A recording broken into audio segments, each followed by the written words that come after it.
En esta ocasión tenemos como texto base el artículo de opinión escrito por el economista estadounidense Paul Krugman que se titula Regresa a la economía de la depresión. El columnista empieza hablando de las constantes malas noticias que llegan con relación a la crisis financiera que se vivió en el 2008, denominada la Gran Recesión, la cual se originó en Estados Unidos y afectó principalmente a los bancos y la confianza en el mercado.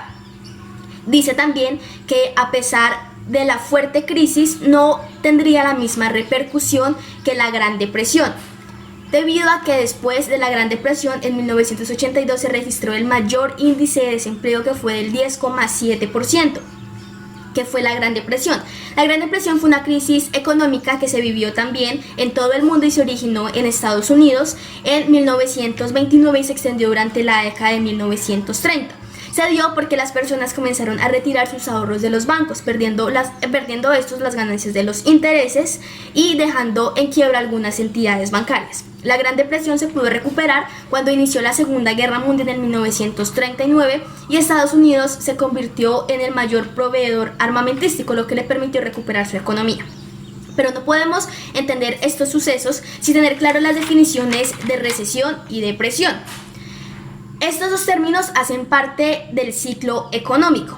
La recesión la podemos definir como el crecimiento económico cercano a cero o negativo, en el que las familias gastan menos, las empresas producen menos y por tanto se comienza a tener pérdida de empleo.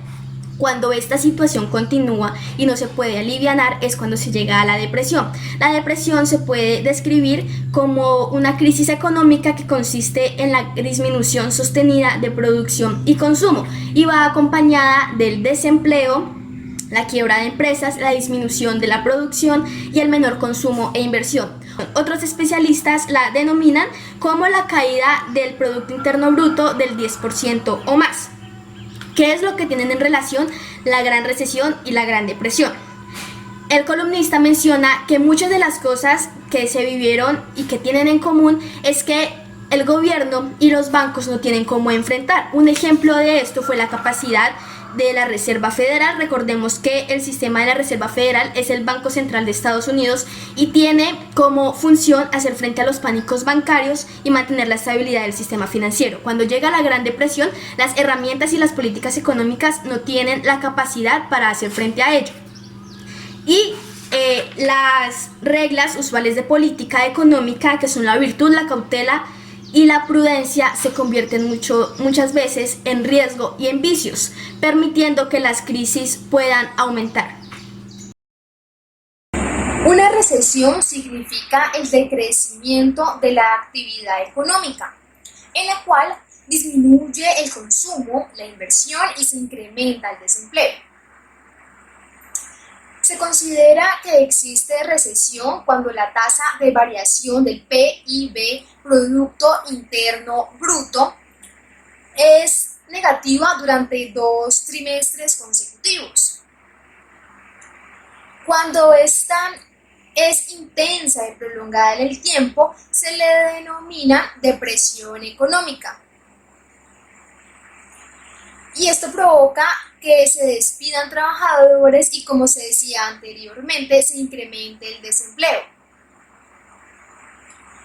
Ahora bien, en el año 2001, Estados Unidos entró en recesión en el mes de marzo y empeoró por los atentados del 11 de septiembre, debido a que los ataques terroristas agravaron la situación, puesto que las personas habían entrado en un estado de psicosis, pues era lógico que después de lo que había sucedido sintieran temor al volver a salir a las calles o al volver a viajar.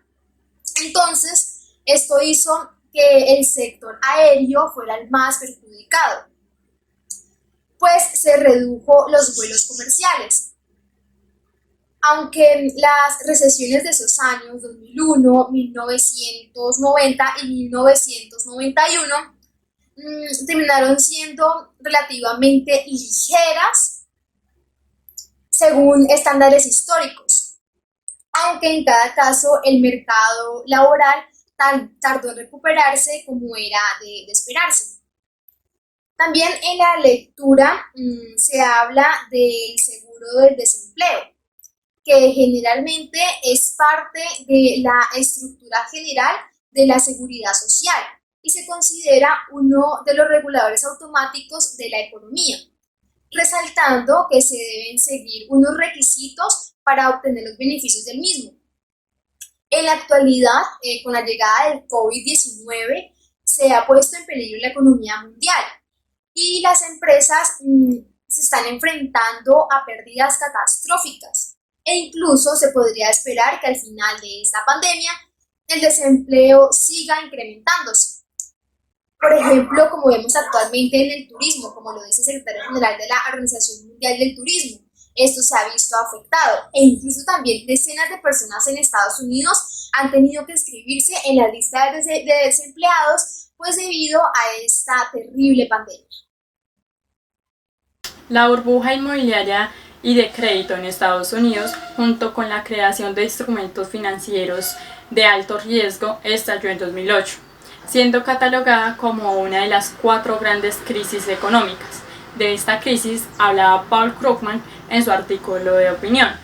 Afirmó que en el momento que no existiera posibilidad de reducir las tasas de interés, nada detendría el impulso descendente de la economía. El resultado sería el aumento del desempleo y reducción en el gasto del consumidor, desencadenando así otras 2 problemáticas. Una, el recorte en los planes empresariales de inversión y 2, el incremento de la pobreza. En el texto se toma como ejemplo a Best Buy como una de las tantas compañías estadounidenses que se vieron afectadas y además otras se declararon en bancarrota. Por otro lado, el gobierno tendría que proporcionar estímulos económicos a los que se encontraban en apuros. Sin embargo, esto no sería suficiente para mejorar la situación. Esta crisis se puede comparar con la situación económica y social actual por el COVID-19. El Fondo Monetario Internacional prevé un decrecimiento de la economía global en 2020 de menos 3% y el decrecimiento después de la crisis financiera de 2008 fue de 0.1%. Es decir, que se estaría acercando a lo que fue la crisis de 1930. La situación es más compleja de lo que fue en 2008. El sociólogo Jeremy Rifkin afirma que con la situación actual las grandes compañías podrían desaparecer. Algunas de ellas continuarían, pero tendrían que trabajar con pequeñas y medianas empresas. Estas serían proveedoras de redes de internet y trabajarían juntas en lugar de competir. Claro está que la tecnología tendrá un papel importante en todos los procesos que se vayan a llevar a cabo, pero la situación económica no mejorará rápidamente. Además, el economista Jeffrey Sachs afirmó que la pandemia empujará a cientos de millones de personas a la pobreza, situación que ocurrió no solo en la crisis de 2008, sino también en la de 1930. A esto se le agrega que varios gobiernos no están brindando el apoyo suficiente para todas las familias que lo necesitan. Haciendo todo un análisis de la preocupación del déficit presupuestal o presupuestario, lo podemos definir como los gastos que han sido realizados en un estado y que estos han superado a los ingresos no financieros en cierto año. Es decir, que toda administración pública tiene el deber de realizar un presupuesto y también darlo a conocer para saber cuáles serán los gastos y cuáles serán los ingresos en los próximos años de una administración. Todo esto ayuda a que se sepa con anterioridad si un estado va a entrar en una crisis presupuestal. Pongo de ejemplo a la crisis de petróleo en 1973, en la cual se evidencia que la economía experimentó toda una desaceleración de la actividad y también una menor recaudación fiscal, y aumentó los gastos sociales debido al desempleo que hubo.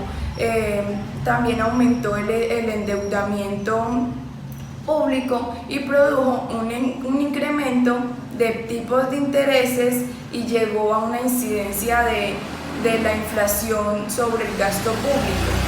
Dado a todas estas falencias, existe la responsabilidad fiscal, que es como toda una figura jurídica que ayuda y controla a la gestión pública por medio de las contralorías y vigila toda la labor fiscal de las administraciones o las entidades que están vinculadas con fondos o bienes que han hecho daño patrimonial o deterioro de los recursos públicos. Todo esto se comienza a hacer una indagación preliminar para así indagar y llegar a una apertura de proceso de responsabilidad fiscal para dar un fallo y solucionar todas estas problemáticas de déficit presupuestal. Todos estos actos se podrían llamar de economía de la depresión, los cuales podrían ser castigados a través de la constitución política o la ley del Estado, en la cual la ciudadanía puede denunciarlos para así ayudar a vigilar todo el patrimonio público. Dentro del texto se menciona que uno de los prejuicios que cobra mayor relevancia durante la depresión económica es que las políticas deben ser creadas y ejecutadas de una forma cautelosa, esto teniendo en cuenta que debe impactar positivamente a toda la sociedad y en especial a aquellos grupos que han sido afectados mayormente por la crisis. Sin embargo, estas estrategias deben ser adoptadas de forma rápida y efectiva, pues el caos no da espera. En ese orden de ideas traigo como ejemplo el mandato del expresidente de los Estados Unidos, Barack Obama, ya que cuando él ascendió como primer mandatario, él tuvo que enfrentar una crisis económica debido al alza en los impuestos inmobiliarios en comparación con otros productos y servicios, lo que ocasionó el incremento en el índice de desempleo y el incremento acelerado en el Producto Interno Bruto. Cabe resaltar que esta situación inició en el 2006 y tuvo mayor problemas o mayor implicación a escala global en el 2008 cuando él estaba de presidente. A pesar de que esta situación no es considerada necesariamente como depresión económica, se puede evidenciar que los gobiernos de turno efectivamente deben crear estrategias para mitigar el problema. En este caso, Obama lo que hizo fue aumentar el empleo hasta alrededor de 17 millones de empleados. También creó una ley denominada Dodd-Frank, que básicamente es una legislación para regular los bancos y proteger el financiamiento de los consumidores, y también creó el Obamacare, que es un sistema de salud obligatorio cuyo propósito era permitir que todas las personas tuvieran acceso a la salud, ya que el alza en la parte médica y de la salud representaba el 50% de la deuda nacional. En esta situación, y de acuerdo con un documento de la Organización de las Naciones Unidas, las políticas públicas son fundamentales en los gobiernos nacionales. ¿Por qué? Porque tienen dos variables importantes. La primera de ellas es que se debe restablecer la economía a partir de medidas anticíclicas. Esto lo que permite es que se neutralice la economía y así no se aumente o se disminuya de forma acelerada los procesos económicos. Y en segunda instancia, que crean estrategias para proteger a los grupos menos favorecidos. Esto teniendo en cuenta que es más difícil recuperar de alguna forma los índices de pobreza y no los índices económicos. Cuando sucede esta depresión económica, que es la disminución importante del PIB, la quiebra de empresas y de bancos, las tasas de desempleo alta y la congelación de créditos económicos, lo mejor que se puede hacer es conservar la prudencia y analizar qué se puede hacer para solucionar esta crisis o superarla. Asimismo, los objetivos políticos dentro de este proceso deben ser clave para la superación de estas crisis. Objetivos COP: el crecimiento y el desarrollo político, en donde el crecimiento y los cambios estructurales crean un nuevo tejido para todas las empresas en donde crecen y se hacen productos innovadores. El pleno empleo. Estas son las estrategias que se buscan para los empleados y empleadores en donde se puedan crear unos trabajos a cortos plazos con mejores garantías. La estabilidad de los precios. Es importante conservar los precios y el mantenimiento de toda la tasa que influye y que puede ser reducida. La distribución de la renta y de las riquezas.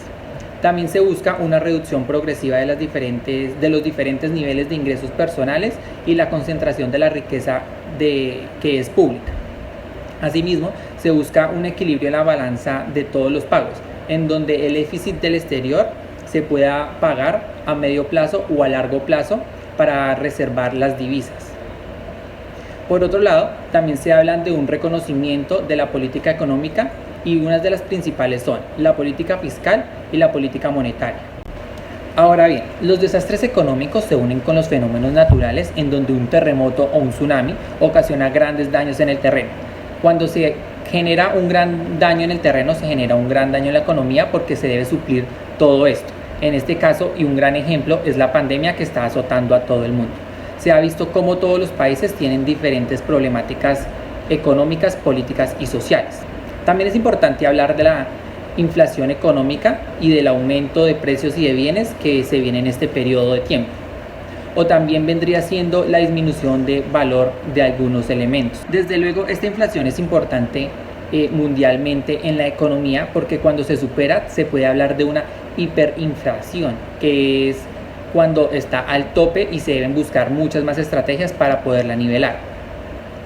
Para reducir esta inflación es importante buscar ciertas estrategias, como reducir todo lo que viene siendo la masa monetaria, que es la circulación del dinero nacional. También los gastos públicos, ya que al gastar menos se contribuye mucho más.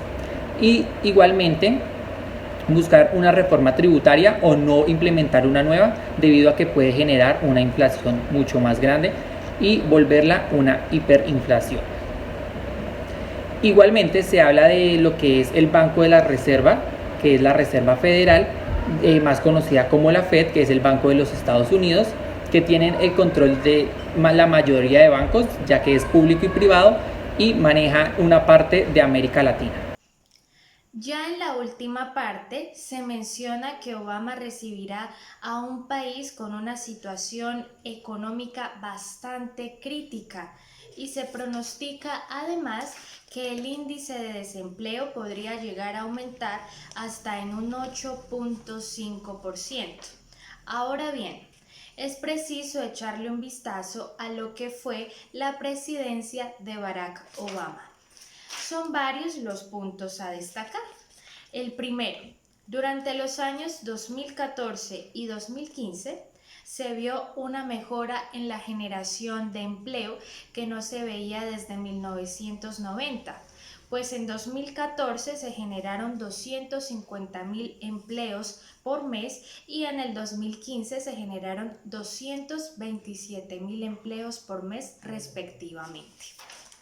En cuanto al mercado de valores, las acciones crecieron y Obama culminó su mandato con una de las mejores ganancias que cualquier presidente en la historia moderna. Así lo manifestó un artículo del diario El Economista.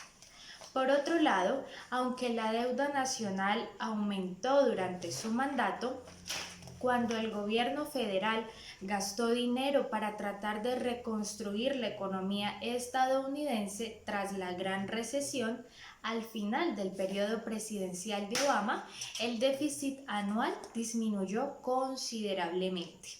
Del mismo modo, hubo mejoras en vivienda, en salud, en salario, en educación y demás sectores de la economía de Estados Unidos.